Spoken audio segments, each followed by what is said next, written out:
Kidney dialysis বন্ধ হয়ে গেলে স্যার আজকে আমাদের শিডিউলের রুগী, এখন আজকে যদি আমার রুগী যদি ডায়ালিসিস দিতে না পারে স্যার, এই যে অবস্থা খুবই খারাপ। ওই যে আমার রুগী অক্সিজেন নিয়ে আসে স্যার, 3টা দিন আমি অক্সিজেন ডায়ালিসিস করি স্যার, 3টা দিন ডায়ালিসিস করি, 3টা দিন আমার সব কিছু কিনতে হয় এবং 3টা দিন আমার রুগীর লই দৌড়াইতে হয় স্যার। তা আমার মানে এই 3টা দিন রুগী যদি একটা দিনও যদি মিস যায় স্যার, ওর শ্বাসকষ্ট, ওর মানে শ্বাসকষ্টটাই বেশি বাড়ে, অক্সিজেন লেভেল নিচে নামি যায়, তখন আবার দৌড়াইতে হয়। স্যার আমাদের এটা মানে আমাদের রোগীগো সুচিকিৎসক সুচিকিৎসা মানে সবকিছু যেন আমরা যেন পাই আগের মতন।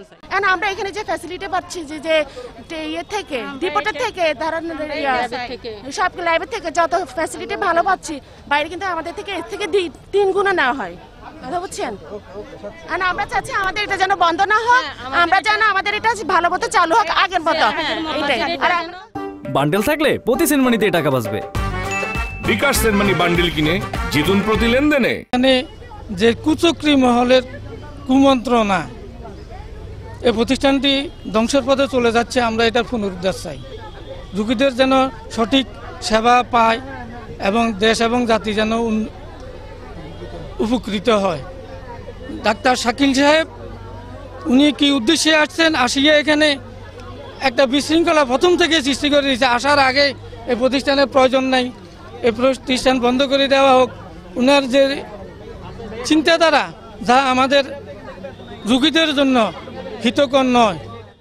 একটা রোগীর সপ্তাহে 3টা বা 2টা করে ডায়ালিসিস দিতে হয়, ওটার পিছনে অনেক ব্যয়বহুল। এখানে আমরা সরকারিভাবে পেয়েছি, অনেক ভালোভাবে পেয়েছি, এখন বিগত কিছু সমস্যার কারণে এটা বন্ধ হয়ে যাচ্ছে এবং আজকে সারাদিনও ডায়ালিসিস লাগানো হচ্ছে না। আমরা রোগীগুলো নিয়ে কোথায় যাব? আমাদের দ্বারা 5-6 হাজার টাকা দিয়ে বাইরে ট্রিটমেন্ট করা আমাদের দ্বারা কোনো মতেই সম্ভব না। আজকে যদি কোনো কারণে এটা বন্ধ হয়ে যায়, কালকে এই রোগীগুলোর খরচ কে দিবে? ডাক্তার সাকির বাপে দিবে এটা? এই ইউনিট যদি বন্ধ হয়ে যায়, সে তো চাইছিল ব্যবসা করতে। একটা পিস্টোলা এখানে করে আমাদের কত 7,000-6,000 টাকা, সে এই পিস্টোলা প্রাইভেটে নিয়ে করতো 25,000 টাকা।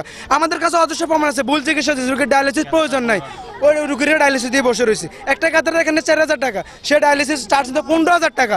রোগীদের প্রেসক্রিপশন আটকে রাখতো, বলতো আমার কাছে যদি না দেখাও তাহলে তোমার প্রেসক্রিপশন দেওয়া হবে না। অন্য ডাক্তার ফজলারি স্যারের রিসিপ্ট দিলে সেটা ফালাই দিত, তার ট্রিটমেন্ট অনুযায়ী সে চলতো। মানে সকল রোগী তার কাছে মনে হয় যে জিম্মি। এমনও বলছে যে সিভিয়াস রোগীগুলো মরে না কেন? কারণ আমরা পুরান রোগী, আমরা মরে গেলে উনি নতুন রোগী এনে ব্যবসা করতে পারবে। ডক্টর সাকিব, শহীদুল ইসলাম সাকিব স্যার এই কথা পর্যন্ত বলছে যে সিভিয়াসের রোগীগুলো মরে না কেন? এগুলো মরে গেলে আমি বাইরে থেকে রোগী আনি আমার নিজের ইনকাম করতে পারবো, উনি বলছে। এবারে বুঝেছেন ওনার মানসিকতা কত নিচু হইলে যে মানুষের মৃত্যু কামনা করে। আমি আল্লাহর কাছে দোয়া করি আমাদেরকে যে রোগ দিছে ওনার পরিবারকে কারোকে এই রোগ দিয়ে উনি বুঝবে তখন যে এগুলা কত কষ্ট। শুরু হয়েছে standard charter channel I agro অ্যাওয়ার্ডের 10ম আয়োজনের মনোনয়ন গ্রহণ।